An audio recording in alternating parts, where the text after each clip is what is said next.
Hello. It's a pleasure to be here today. I'd like to thank the organizers for having me. I'd like to begin the session on exchange by posing a critical question, and that is asking, what do we mean by exchange? And in particular, what do we mean by exchange at a time when architecture is taking on myriad forms, both in the way it's practiced and in the way it's produced? I'd like to suggest that the position that exchange occupies here within the conference, situated between participation and communication, could perhaps give us one way to think about it, but not to sit complacently in the middle, really to push beyond this sort of middle position. We've already heard Marcus talk about participation as something that goes beyond the sort of utopian democracy, the idea that more participation isn't necessarily better. We've also heard Teddy Cruz say that participation is meaningless without asking a critical question. And so the question here is, how can we think of exchange that goes beyond participatory practices facilitated by communication? How can we think of exchange as not a this for that, not about mediation per se, that it isn't about exchanging information or necessarily goes beyond exchanging information and knowledge between architect and public and architect and craftsman. It's not about the general contractor or what Bijoy Jain calls mediating between human resources. So the idea of exchange that I'd like to propose here, in a certain sense, is embodied in the way that I propose to moderate this session. If we can consider moderating to mean moderate or middle of the road, what I propose instead is to be a bit polemical, to challenge, to consider the panelists here worthy opponents, and that the idea of exchange we want to explore today is about taking and giving up different positions. And it's the taking and giving up of these positions that build complexity, ambiguity, and openness into the architectural process. They can lead to dissensus and disagreement, albeit everyone might be sharing a common stage and has the potential to be heard.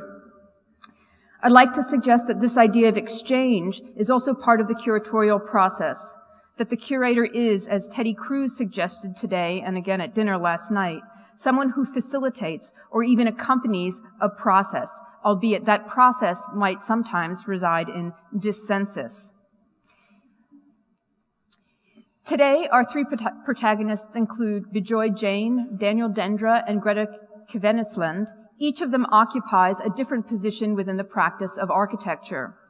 So what you'll see is Bijoy is it would be very easy to understand Bijoy's practices as a simple exchange between the architect and local craftsman.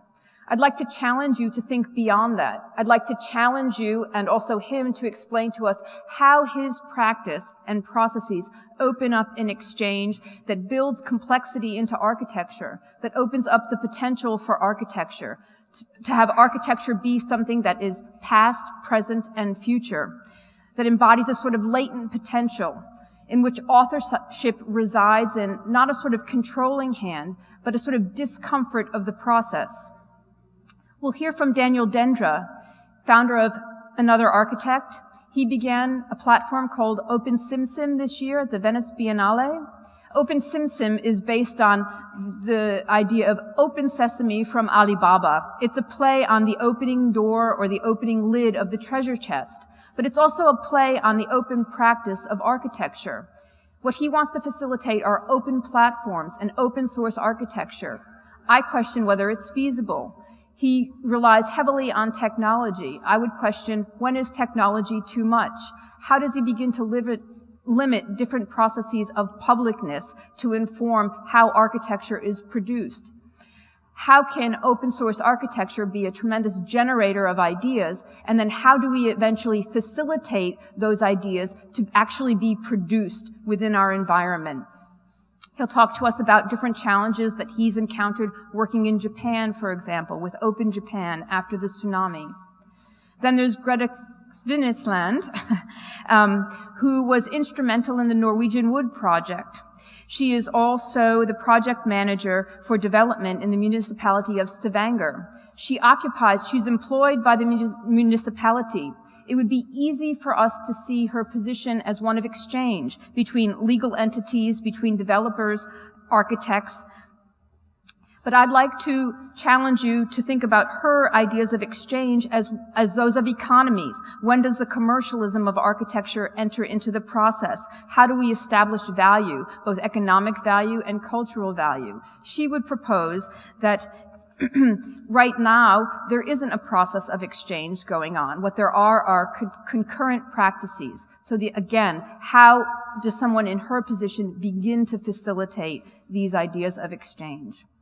With that, I'll turn the podium over to Bijoy. Thanks.